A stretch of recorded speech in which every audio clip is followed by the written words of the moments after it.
is your neighborhood-friendly ranter speaking, bringing you a special Dragon Ball themed episode of Asian Movie Madness. Now, if you were a kid in the 90s, you could not escape one show.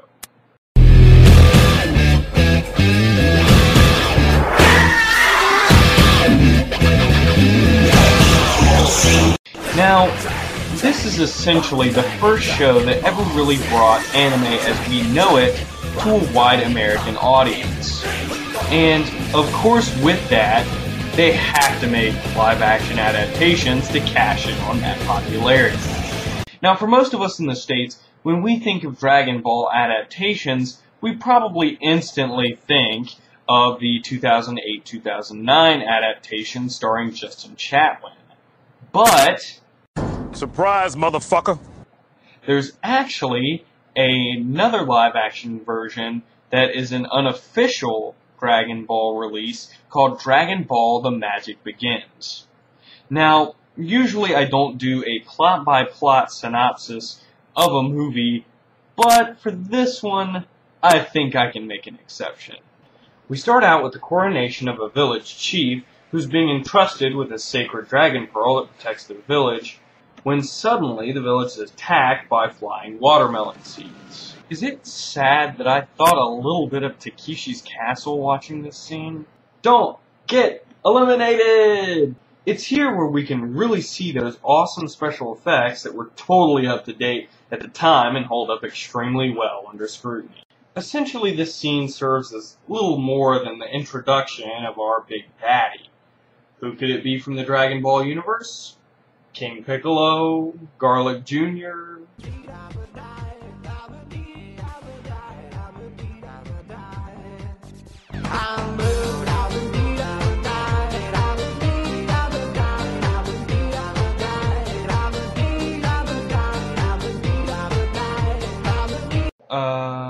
Who the hell are you? I'm King Hoy. Well, you look stupid. Like some kind of byproduct of an orgy between the Blue Man Group, the Devil from Legend, and a gremlin. So Eiffel 65 here kills our chief and the priest so he can take the Dragon Pearl for himself. Meanwhile, in the forest, a young Michael Jackson and his grandpa are meditating when they feel a strange disturbance in the force. This causes the two to debate on whether or not Michael Jackson can actually protect the pearl and his grandpa. So they battle to test young Jackson's skills. Oh, you thought the Kamehameha was powerful? Wait until you see this move. Sexual assault! In the name of all things tasteful, I think we need a replay. After that, young Jackson goes out to find some food to bring home, and on his way back, he runs into awkward dialogue with Bulma. Why should your chest be bigger? Hey, can I take a look? Hey, you can't touch me! My grandpa said that too. He said a boy mustn't touch a girl. He said that those who do are called rapists! Interesting. We did not know that. So, ladies, remember, the next time your boyfriend or your husband tries to touch you, he's secretly a rapist. Then again, if most relationships are based on this, then, that might actually be true. So Bulma reveals that she has a dragon pearl and is on the hunt for them for no apparent reason other than being able to shoehorn in her character. She goes on about how some guys in assault vehicles almost ran her down heading in the direction of a dragon pearl. So of course, with their mastery in the art of deduction, they realize that Grandpa is in trouble. Meanwhile, back at the Shady Ranch, Grandpa gets his ass handed to him by Eiffel 65's henchmen, Brigitte Nielsen and Papa Smurf. When they rush back to find that he's disappeared, they go after the henchmen, only to be thwarted in pursuit. This is when our heroes decide to set off on an adventure to not only save Grandpa, but save the world from our evil baddies. And yes, they do call them baddies. I consider this the pivotal moment in the movie where it really changes for the better, and you can start to forget about all the really crappy special effects and costumes. Oh shit, things just got real in the land of Narnia. Mr. Tumnus has really let himself go since the last movie. So our heroes hear the distress call of Miss Lucy Pevensey here, and decide to come and help. This is the point when we meet two other characters, some kind of pig fairy, and Jade, the daughter of the village chief who was killed earlier. While stopping Mr. Tumnus from date raping another victim, they are confronted by a lovable flamboyant homosexual and his teabagging bird. They fight, Flamer loses, and runs away. Bulma and Action Jackson later have a powwow with their newfound friends, and find out that there's a mysterious martial artist named Turtle Man who can help them defeat the baddies. So we cut to a scene of Turtle Man's bitchin' bachelor pad, and what ensues is the greatest moment in cinematic history. Now, ladies and gentlemen, what I'm about to show you will change your lives forever. Forget Citizen Kane. Forget any Alfred Hitchcock movie you've ever seen. For the first time on Asian Movie Madness, you will witness the greatest scene ever dedicated to a visual medium. Feast of your eyes and expand your minds and prepare yourselves. Because this is Moonwalk Magic.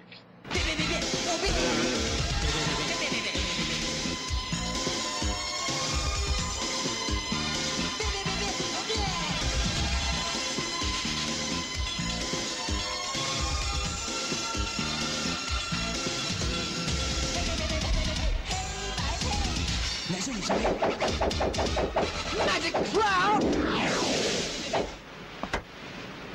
Oh yeah, that just happened.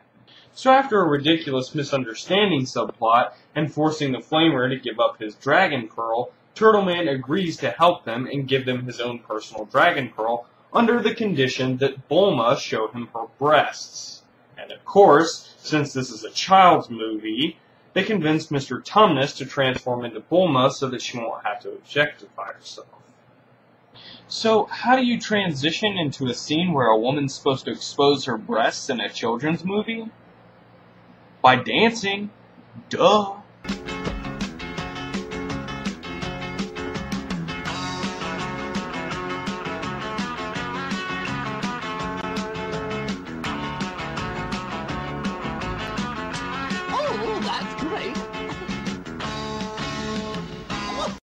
After showing Turtle Man the goods, he gives them his Dragon Pearl, but before they can celebrate, I'm guessing in dance form, they are attacked by the watermelon seeds, destroying the bachelor pad.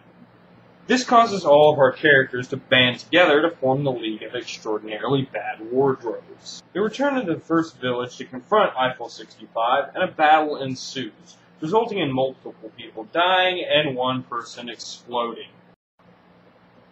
What the hell, movie? Seriously, there's no way that this movie could be made for kids. Filled with laughs, thrills, and dazzling special effects that will have your kids asking for more.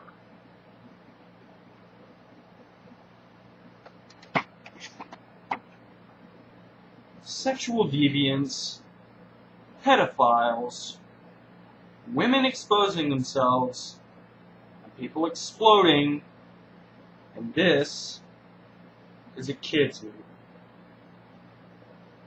For who, the Manson family? After dispatching the lower-level henchmen, they make it to the temple where Eiffel 65 is waiting there for them. It's then revealed that he kidnapped Grandpa. Wait a second. So, he kills everybody in the first village, but he kidnaps some random guy out in the middle of nowhere as if he's gonna know where the other Dragon Pearls are at? And how do they know where the Dragon Pearls are at in the first place? I mean, do they have a Dragon Pearl radar like what Bulma has? And if they do, why didn't they sense the 7th Dragon Pearl that Mr. Tumnus was hiding? Yeah, I'm thinking about this movie way too much. Anyway, they realize that King Horn is just too powerful because he has the strength of Europop.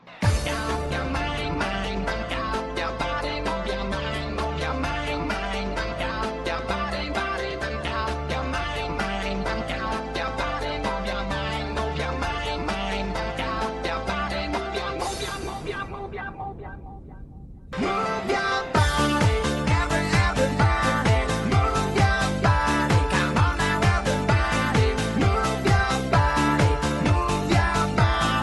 everybody. Come on now, everybody. So of course our valiant hero, Action Jackson, decides he's going to fight anyway, while the Turtle Man and Grandpa hatch the most ridiculous plan ever conceived. They deduce that Eiffel 65 is hiding the dragon pearls inside his stomach, and if they can make him swallow the 7th pearl, he will undoubtedly explode. First of all, what the hell's up with all these explosions? I mean, seriously, did I enter Michael Bay's wet dream?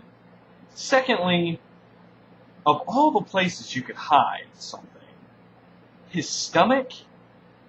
I mean, the dragon pearls don't exactly look tasty, nor do they look all that easy to digest. Another thing is, how do they know that they were in his stomach? And how do they know that they were going to explode? And you would think that a guy who's gathering up 7 of these things would know that when they get together, they're going to explode, and he wouldn't put them in his stomach. Yeah, once again, I'm thinking too much about this movie. So somehow this crazy plan actually works, and the throwaway creature from H.R. Pufnstuf appears to grant them one wish, and they decide to let Jade, the daughter of the chief, make her wish to restore the village. And we end with a freeze frame of Flamer and Michael Jackson trying to fight one. So let's get down to brass tacks. Is this movie really worth a watch? Well, yes and no. For me, it's a definite yes. While the movie is a little over the top as far as the acting, and the special effects are pretty terrible, and the costumes are really bad, it's still got a lot of heart. And even though I think it may have just been made strictly as a way to make money from the Dragon Ball franchise, I still think that they did put some effort into making this.